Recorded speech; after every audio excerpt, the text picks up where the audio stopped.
तो guys finally आज हम बात करेंगे लुकिज्म के चैप्टर नंबर 541 के बारे में। और आज की वीडियो ऑब्वियसली वहीं से स्टार्ट होती है जहाँ पे पिछली वीडियो खत्म हुई थी, जहाँ पे जेम्स ली डैनियल को कहता है, मिस्टर डैनियल पार्क, एक लेजेंड बनने के लिए जो चीज चाहिए होती है तुम्हारे अंदर वो बात है। और इसी के साथ डैनियल ने जिनशॉक के एक मुक्का मार के उसको जमीन में चिपका दिया होता है। जिनशॉक को देख के लग रहा होता है ये बंदा दोबारा उठने नहीं वाला, जिस वजह से बुशान के लोग पगला जाते हैं और डैनियल लोगों की तरफ ईंटें और बोतलें फेंकते हुए कहते हैं, आखिर इन बच्चों की दिक्कत क्या है? क्या जिनशॉक होंग हार चुका है? क्या सच में उन्होंने आयरन मैन को हरा दिया है? लगता है ये शियोल के बच्चे काफी ज्यादा अच्छे फाइटर हैं। लेकिन डैनियल ने जिनशॉक को जो कमाल का मुक्का मारा है वो देख के सिर्फ बुशान के लोग हैरान नहीं हुए होते, बल्कि वास्को और विंजिन भी काफी ज्यादा हैरान होते हैं और अपने मन में कहते हैं, वो मुक्का सच में काफी ज्यादा खतरनाक था। डैनियल ने उसे सिर्फ एक मुक्के में ही हरा दिया। जिसके साथ फाइट करने में हमें इतनी दिक्कत हो रही थी उसे सिर्फ एक हमले में हरा दिया। क्या डैनियल पार्क हमेशा से इतना ताकतवर था? जो मुक्का डैनियल ने जिनशॉक को कॉपी करके मारा होता है उसके बारे में डैनियल कहता है, इस पंच को कॉपी करना सच में मुश्किल था, मानना पड़ेगा। लेकिन जिनशॉक भी कोई ऐरा गहरा नत्थु खैरा नहीं है। जिनशॉक वापस से अपनी जगह पे उठ चुका होता है और डैनियल को कहता है, मानना पड़ेगा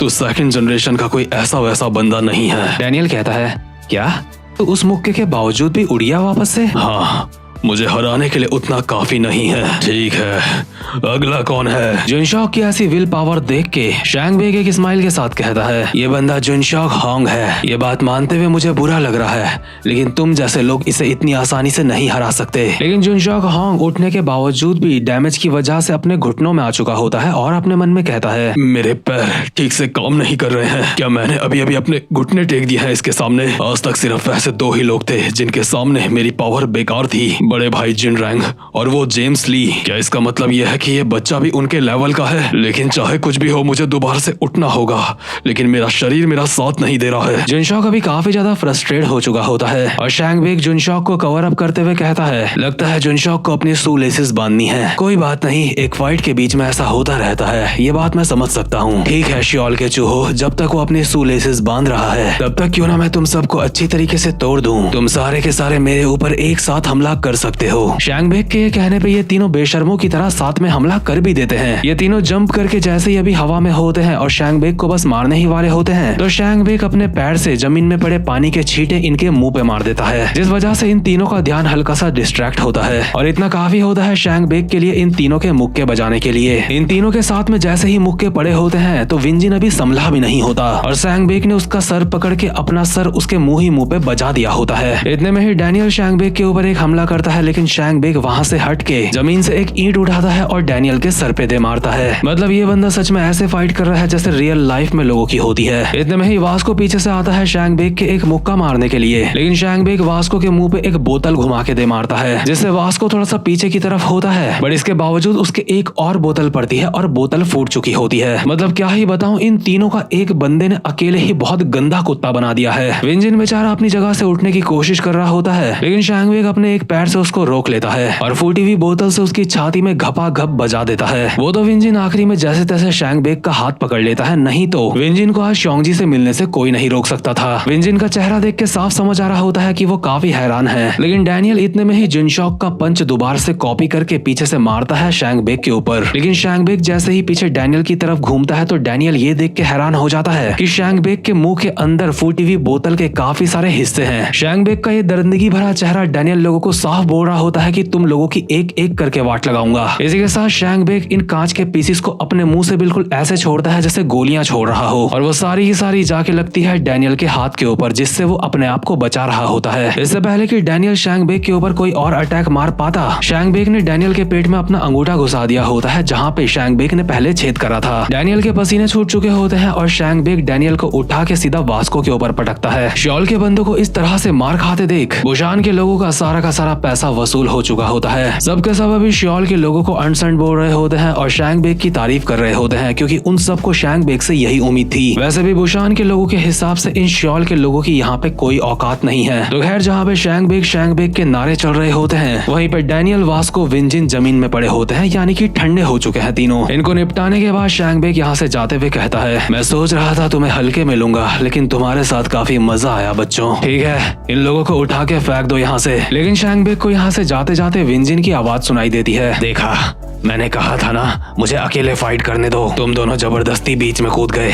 हमारे बीच में कोई भी कोऑर्डिनेशन नहीं था, जिस वजह से हमारी यहाँ पे बेइज्जती भी अलग हुई है। वास्को कहता है, मैं उसे अकेला हैंडल कर सकता था, वो तुम लोग ही थे जो बीच में आए हो। डैनियल कहता है, लगता है हम में से कोई भी इस फाइट से संतुष्ट नहीं है, तो अब हमें क्या करना चाहिए? विंजिन अपनी जगह पे फुल खुंदक में उठता है और कहता है, करना क्या चाहिए? अभी से और इसी पल से मैं इससे अकेला फाइट करूंगा, क्योंकि मेरा दिमाग सच में बहुत ज्यादा खराब हो चुका है। और विंजिन के पीछे अभी हमें दिखाई दे रहा होता है श्योंग जी। वही दूसरी तरफ वास्को के पीछे ब्रैकडेक की हमें शैडो दिखाई दे रही होती है और वास्को कहता है, पहले उससे मैं फाइट करूंगा, बीच में आने की कोशिश भी मत करना। लेकिन डैनियल जो गन के ऑरा के साथ यहाँ पे खड़ा है वो भी कहता है, तुम लोग इससे बाहर रहो, इसको मैं देखता हूँ। अपनी आंखों के सामने ये नजारा देख के शैंग वेग एक स्माइल के साथ अपने बाल बांधते हुए कहता है, लगता है इतनी मार खाने के बावजूद भी तुम्हें कुछ समझ में नहीं आया है। अब यहाँ पे जो भी होने वाला है उस सब के जिम्मेदार तुम लोग ही होंगे, क्योंकि मैं तुम सबको यहाँ पे निपटाने वाला हूँ। मतलब सच में शैंग वेग का कॉन्फिडेंस देख के मुझे काफी अच्छा लगा है। शैंग वेग को लगता है कि वो अकेला इन तीनों को निपटा सकता है, और थोड़ी बहुत झलक शैंग वेग ने अभी उस चीज की दिखा दी है। इसलिए डैनियल सीरियस होकर अपने मन में कहता है, हम लोग ऐसे ही बस इसके ऊपर हमला कर रहे थे, लेकिन ये बंदा काफी ज्यादा ताकतवर है। अगर हमने थोड़ी भी लापरवाही करी तो इसके हमले हम तक जरूर पहुंचेंगे। यहाँ पे मामला काफी ज्यादा गर्म हो चुका होता है। इतने में ही शैंग वेग के पीछे से टेसो, जैक ली और गोंगशॉप जी आता है, और जैक डैनियल लोगों को कहता है, तुम गधों,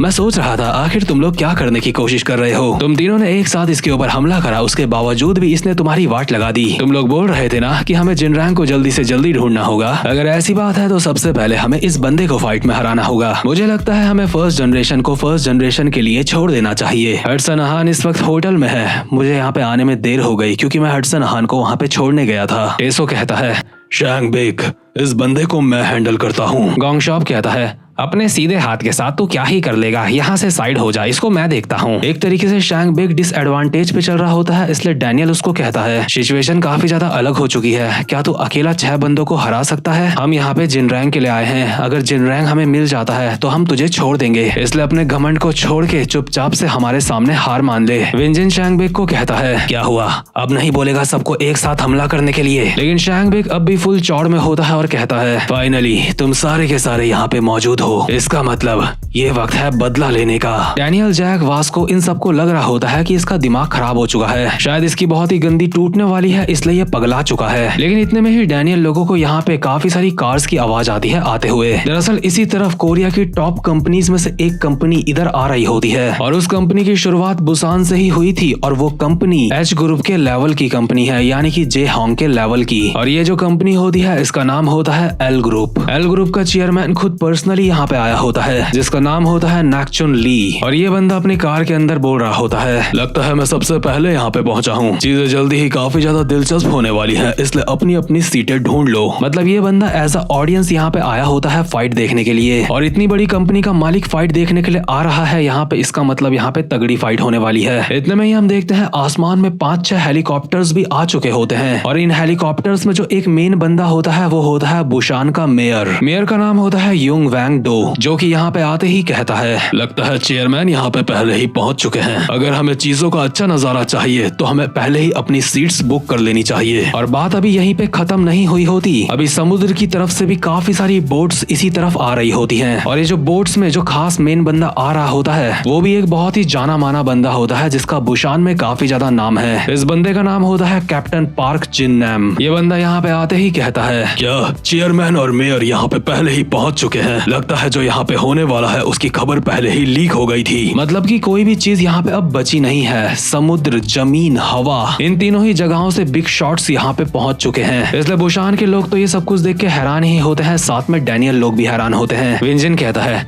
क्या ये लोग इन लोगों की मदद करने के लिए आ रखे हैं यहाँ पे? डैनियल कहता है, नहीं, मुझे नहीं लगता ये लोग यहाँ पे फाइट करने के लिए आ रखे हैं, मुझे लगता है ये लोग यहाँ का नजारा देखने के लिए आ रखे हैं। लेकिन एग्जैक्टली ये लोग यहाँ पे देखना क्या चाहते हैं? अभी फुल ऑन सबके सब कंफ्यूजन में चल रहे होते हैं। इतने में ही शैंग वेग डैनियल लोगों को कहता है, एक बंदा हुआ करता था और हमारे साथ जब वो इंसान नहीं था उस वक्त जेम्स ली हम लोगों के पास आया था हम लोगों के ऊपर हमला करने के लिए, और ऑब्वियसली उस वक्त जेम्स ली इन लोगों के पास आया था इन सबको मारने के लिए, ताकि जेम्स ली फर्स्ट जनरेशन को खत्म करके सेकंड जनरेशन को स्टार्ट कर सके। उस इंसान की गैर मौजूदगी में जेम्स ली ली ने इन सब की यहाँ पे तोड़ी होती है बहुत ही बुरी तरीके से। भले ही शैंग बेक लोग जेम्स ली से हार चुके होते हैं, लेकिन उसके बावजूद भी शैंग बेक जेम्स ली से अपनी हार एक्सेप्ट नहीं करता, क्योंकि शैंग बेक को पूरा यकीन होता है अगर बड़े भाई जिनरैंग यहाँ पे होते तो जेम्स ली की वाट लग जाती। इसलिए शैंग बेक लोगों ने इंतजार करा अपने बड़े भाई जिनरैंग के वापस आने का। इन लोगों ने अपने सक्सेसर्स बनाए और अपनी फाइटिंग टेक्निक्स इन लोगों को सिखाई। इन लोगों ने शैडोज में छुप के अपने बिजनेस को ग्रो करा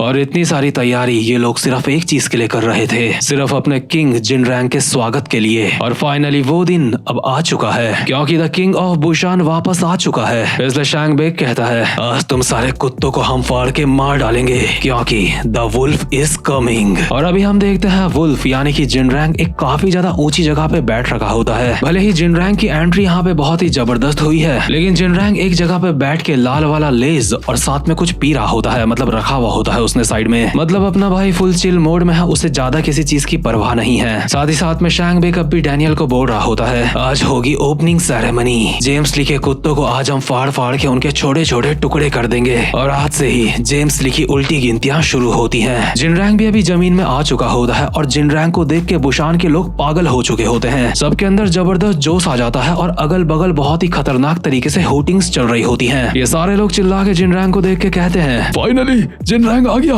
हम उसकी फाइट देख सकते हैं। अब स्ट्रॉन्गेस्ट चैंपियन फाइनली आज हमारे सामने है। कैप्टन जिनरैंग कहता है मैन ये सब कुछ देख के पुरानी यादें ताजा हो गई। मेयर कहता है फाइनली अब हमें जिनरैंग की फाइट देखने को मिलेगी। चेयरमैन नैक्चुन कहता है एग्जैक्टली हम इसी चीज के लिए तो यहाँ पे आए हैं। मतलब जो यहाँ पे शो होने वाला है सबके सब उसको देखने के लिए यहाँ पे पहुंच चुके होते हैं। ये अदनंगी लड़की भी यहाँ पे आ चुकी होती है। बोंगपेल के साथ के बंदे बोल रहे होते हैं कि जिनरैंग सच में काफी ज्यादा मशहूर है। बोंगपेल उनका जवाब देते हुए कहती है ऑफ कोर्स मशहूर तो उसे होना ही है, क्योंकि वो और कोई नहीं बल्कि जिनरैंग है। ये वही इंसान है जिसने अपनी जर्नी चैंपियन का एरिना बनने से स्टार्ट करी थी और बुशान को बचाया था। इस इंसान को सब लोग पसंद करते हैं। डैनियल लोगों ने भी जिनरैंग को यहाँ पे आते हुए देख लिया होता है और टेसो और गोंगशॉप को देख के लगता है कि जैसे इन्होंने पहले भी जिनरैंग को देखा है, पहले भी ये जिनरैंग से मिले हैं। शैंग बेक की तो आंखों से आंसू ही आ जाते हैं और वो कहता है बड़े भाई हम आपका इंतजार कर रहे थे, हम इस दिन का इंतजार कर रहे थे, हम इंतजार कर रहे थे कि आपकी फाइट हमें कब देखने को मिलेगी। जिनरैंग डैनियल के सामने आता है, माचिस से अपनी सिगरेट जलाता है और कहता है तो